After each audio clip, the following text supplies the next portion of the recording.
IPL 2026 season లో నిన్న Gujarat Titans రెండో క్వాలిఫైర్ మ్యాచ్ లో రాజస్థాన్ రాయల్స్ పై 7 వికెట్ల తేడాతో గెలిచి ఫైనల్లోకి దూసుకెళ్లింది. ముల్లాన్పూర్ వేదికగా ఎలిమినేటర్ మ్యాచ్ లో అటు బౌలింగ్ బ్యాటింగ్ తో రాణించిన రాజస్థాన్ రాయల్స్ ఇక అదే పిచ్ పై రెండో ఎలిమినేటర్ లో గుజరాత్ టైటాన్స్ పై ఘోరంగా విఫలమైంది. మరోసారి బాస్ బేబీ వైభవ్ సూర్యవంశీ 96 పరుగులతో రాణించడంతో రాజస్థాన్ రాయల్స్ 214 పరుగులు చేసింది. ఇవి కాస్త స్కోర్ బోర్డుపై తక్కువ పరుగులు అనిపించినాయి. ముల్లాన్పూర్ లాంటి బ్యాటింగ్ పిచ్ పై గుజరాత్ టైటాన్స్ అలౌక విజయాన్ని అందుకుంది. కేవలం 3 వికెట్లు మాత్రమే కోల్పోయి లక్ష్యాన్ని ఛేదించింది. శుభమన్ గిల్ సెంచరీతో అదరగొట్టాడు. మొత్తంగా కీలక సమయంలో రాజస్థాన్ రాయల్స్ ఫైనల్ చేరకుండానే రెండో క్వాలిఫైర్ లో ఓడిపోయి ఇంటి ముఖం పట్టింది. ఇక మ్యాచ్ అనంతరం Rajasthan Royals head coach Kumar Sangakkara స్పందించాడు. ఈ సీజన్ లో మేము ట్రేడ్ ద్వారా శామ్ కరణ్ ను చెన్నై నుంచి జట్టులోకి తీసుకున్నాం. అయితే మ్యాచ్ కు ముందు అతడు గాయపడ్డాడని ఈ సీజన్ కు అందుబాటులో ఉండనని చెప్పాడు. దీంతో ఈ సీజన్ లో అతడు ఉంటే బాగుండేది. అయితే ఏమైందో ఏమో ఉన్నట్టుండి అతడు ఇంగ్లాండ్ లో లోకల్ టీమ్ తో 3 మ్యాచ్లు ఆడాడు. చెన్నై నుంచి ట్రేడింగ్ ద్వారా అతన్ని 2,40,00,000కి ఒప్పందం కుదుర్చుకుంది రాజస్థాన్ రాయల్స్. మరి ఆ డబ్బులు తక్కువ అని రాలేదే ఏమో, అందుకోసమే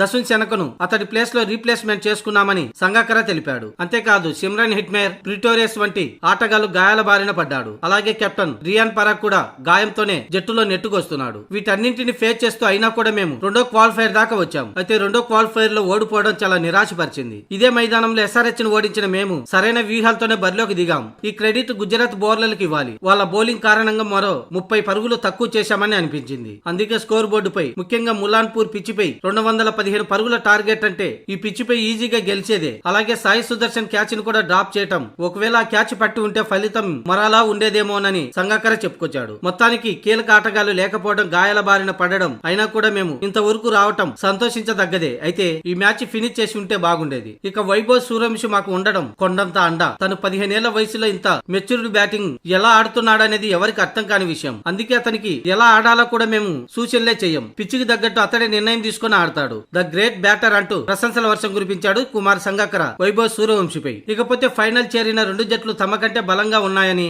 ఎవరు గెలిచిన టైటిల్ అర్హులేనంటూ కుమార్ సంగక్కర చెప్పుకొచ్చాడు. ఇక వచ్చే ఏడాది తమ జట్టు మరింత బలంగా ముందుకు వస్తుందని సంగక్కర ధీమా వ్యక్తం చేశాడు.